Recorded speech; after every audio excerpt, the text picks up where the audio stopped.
il est considéré par l'UEFA comme le meilleur entraîneur européen de la saison passée.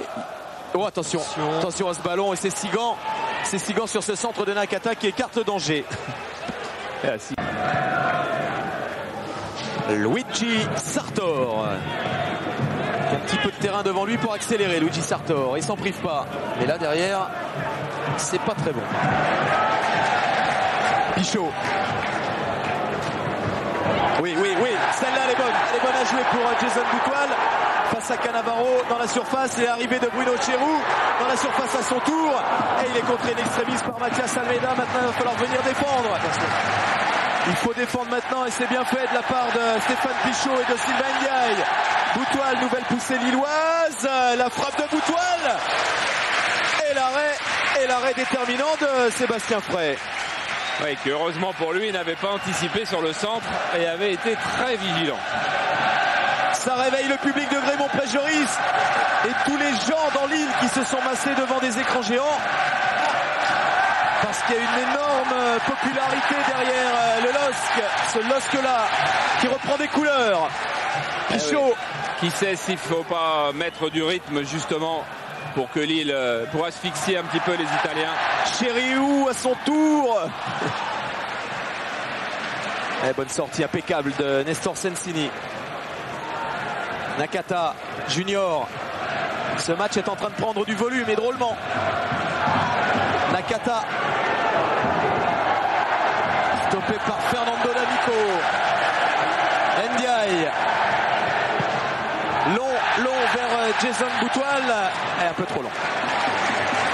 Oui, mais ça fait rien, ça vaut le coup de voir ce que ça donne d'un seul coup, d'enflammer la rencontre, de mettre du rythme, pour voir si les Italiens, qui sont quand même, devraient être en retard physiquement, pour voir si les Italiens suivent et gardent la maîtrise qu'ils affichent depuis maintenant plus d'une demi-heure.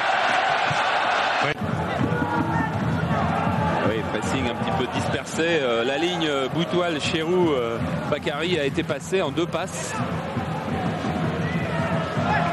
Junior avec Almeida. Pas d'espace, pas de champ. Almeida qui peut frapper. Mathias Almeida, c'est au-dessus du cadre. Voilà, bonne sensation de Grégory Vimbé, parce que regardez, Grégory Vimbé, il peut la toucher de la main facilement parce qu'il est très grand, et hop, il enlève sa main car il sait qu'elle est au-dessus. Il c'eût été assez stupide de concéder un corner. But lillois là, qui a marqué le deuxième but lillois au match aller. Bakary peut-être va marquer celui-là. La tête de Bakary qui a voulu lober Sébastien Frey n'est pas parvenu. Le jeu, Charles. Ouais, le jeu s'est passé, c'est bon. Qui a marqué le deuxième but lillois au match aller à Parme. DVD a gagné, le numéro a été affiché pendant que Bakary mettait sa tête. Une autre affaire aussi, ça. Milosevic. Alors est-ce qu'ils vont remettre 3 blancs dans le mur? Ils n'en mettent que 2. Ça suffit. Est-ce que Grégory voit le ballon? Ça doit pas être commode parce qu'il a 8 joueurs devant lui. Il faut y aller. C'est bon.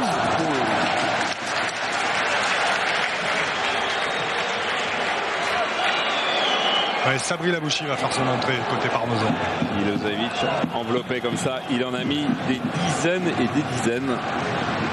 Et regardez Grégory, là il a beaucoup mieux anticipé, il a beaucoup mieux vu.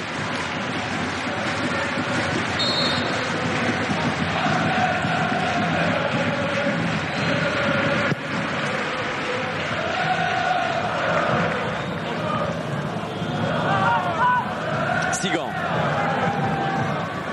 vers Bakary qui a à ses côtés Jason Boutoil. Boutoil en possession du ballon qui glisse à Bakary dans la surface. Que dit Monsieur Paul? Rien du tout. Il ne siffle pas, Graham Paul.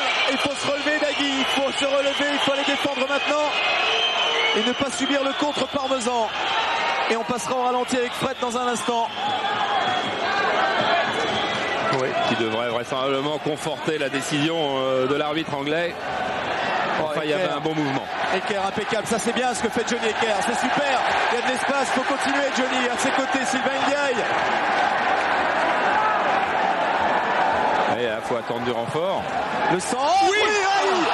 Ah, comment il manque ça. Quelle balle C'était la balle de l'assurance quasiment pour Dagui Bakary sur ce centre impeccable de Sylvain Ndiaye. Ah oui, il n'est pas très bien placé, la balle est un petit peu derrière lui, donc on ne peut pas lui en vouloir parce qu'il y avait cette action auparavant où il avait laissé beaucoup de force et où il avait aussi malheureusement laissé un peu de concentration avec, on va être gentil, on va dire, un quart de simulation. Et donc il était moins bien placé ensuite. Enfin, c'est déjà occasion de but pour oh là, alors qu'il y a un incident entre les deux coachs. Ouais, ça chope sur le banc là. Entre les deux coachs, il faut rester dans son rectangle. Et Vahid Halilhodžić est venu renvoyer l'entraîneur italien dans son rectangle.